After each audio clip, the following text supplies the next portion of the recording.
It's the fishing invention of the century. There's never been anything like it. Popeil's Pocket Fisherman. The 1970s had some pretty interesting gadgets, but not all survived the decade.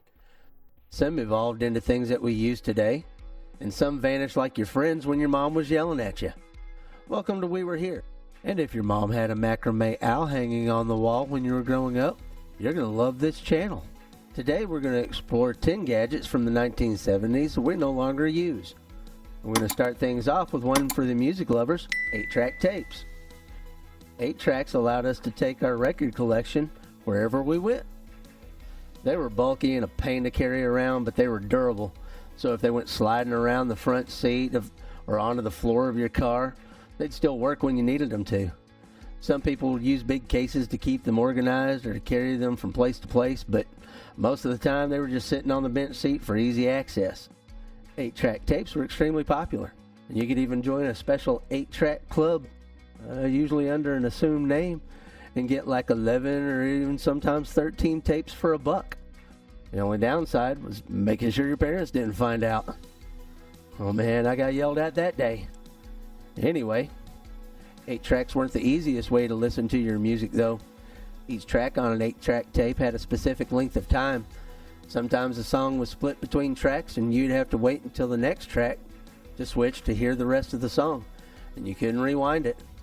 If you wanted to hear your favorite song more than once, you had to listen to the whole tape again. Have you ever had to wait for the track to switch so you could hear the second half of a song? Comment below. The Pocket Fisherman was a quirky little gadget brought to you by the one and only Ron Popeil. He was a famous inventor and TV pitchman from the 70s. The Pocket Fisherman promised to be the ultimate portable fishing rod, small enough to fit in your pocket, yet capable of catching a fish. It was marketed as perfect for camping trips or emergency situations where you just wanted to cast a line without lugging around some heavy gear. But usually it ended up as gifts for some people that you really didn't know, or a gag gift for somebody. But as fun and inventive as it was, it couldn't compete with the growing selection of more advanced and reliable fishing rods. Here's one for my fellow geeks out there, Floppy Disc. These came in a few sizes in the 1970s, but for the majority of the decade, we used the big old 8-inch disc. Floppies were a revolutionary storage solution back in the day. They can only hold a little bit of data, just 80 kilobytes. Let's put that into perspective for you. You can't even hold one picture of your Canadian girlfriend in that amount of storage. Floppy disks were expensive, and it would take several to store most programs, so you were heartbroken when one of them got corrupted or damaged, or someone would set a magnet beside it. You know what I'm talking about. Today, we don't have these issues with USB drives and cloud storage. These medias will hold gigabytes of data, and they're way more durable.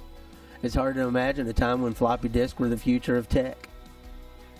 Speaking of your Canadian girlfriend's picture, did you ever have a night where you sat in front of a big old screen and viewed photos of your family gatherings and vacations? If you did, then your parents or your grandparents were probably using a slide projector.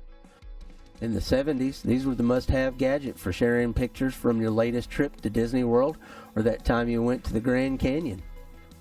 Families would gather around the screen, dim the lights, and you would watch as your parents or grandparents showed off every single photo they took from the trips. These projectors were heavy, clunky, and required careful handling of fragile slides. And if your grandparents were like mine, then anything electronic in their house was off limits to the kids. Today, digital projectors and photo sharing apps make the whole process feel cumbersome. But I have to admit, there was something magical about turning off the light and watching those images appear on the big screen.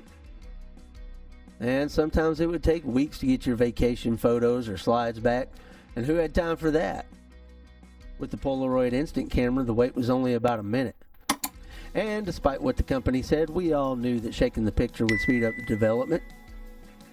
The sleek foldable design made it easy to capture moments and have a physical print in your hand almost immediately.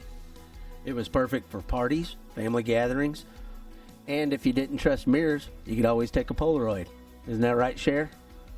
Smartphones and digital cameras may have made the Polaroid obsolete, but there was still something special about holding that photo in your hand just moments after it was taken. Another type of imager that saw its demise in the 1970s was the mimeograph machine.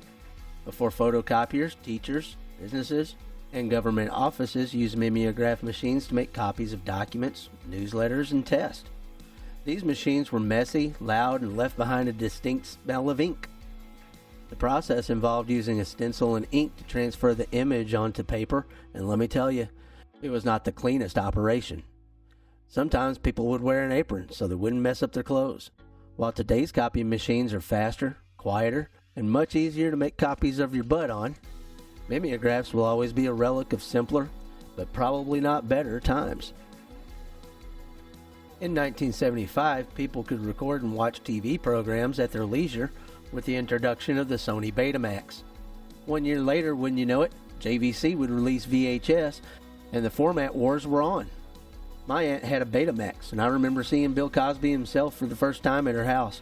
Rolling around the floor, man, that was the funniest thing I had ever seen. Anywho, Betamax had superior picture quality for sure, but ultimately it got spanked into submission by VHS's longer runtime, and they were cheaper to produce. So sadly, the Betamax is just now a piece of our tech history. Was your household Team Betamax or Team VHS? Leave a comment down below. And here's one for the gamers. The 1970s saw the birth of video gaming in the public square and at home. And it all started with the simplest of games, Pong. This game of virtual ping pong took the world by storm. Pong video games were popping up in pinball arcades and Pizza Huts everywhere. Soon after, Pong consoles were fixtures in living rooms across the country. But as you can imagine, gaming quickly evolved, and Pong was left behind by more complex systems like the Atari 2600. Woohoo! Still, Pong holds a special place in history as the first commercially successful video game, and it launched an entire industry that would eventually lead to the gaming giants we have today. Back in the 70s, just about every household, business, or school had a personal tape recorder. These little gadgets were essential for recording interviews, lectures, or just capturing thoughts on the go. Some people, like my mom, would even tape the audio from TV shows to listen back to later. Sort of an early audiobook, I guess. Man, should have capitalized on that. Oh well. They were simple, portable, and often used by journalists or students. They did have their limitations though, especially the hassle of rewinding and fast forwarding just to know what you had, but they did make life interesting. As the decades passed, they got smaller and more convenient, and of course today we have, apps and voice memos and stuff, but those tape recorders definitely had their charm. Portable transistor radios were tiny and could be carried anywhere. They were our lifeline to music, news, and sports in the 70s. Whether you were camping, at the beach, or hanging out in your backyard, you could always tune into your favorite stations. Lots of people would even take them to the ballpark and listen to the play-by-play. The beauty of these radios was that they were small, battery-operated, and they were easy to take anywhere. But with the rise of cell phones and streaming, the little transistor radio has almost disappeared. Yeah, the 70s had some interesting tech that either changed or got better, or just got left behind. Did you or your parents have any of these gadgets back in the day? I'd love to hear your stories, so drop a comment below and let me know. If you enjoyed this video, do me a solid and smack the like button, subscribe, and hit that notification bell so you never miss out on more awesome content. Thank you for watching.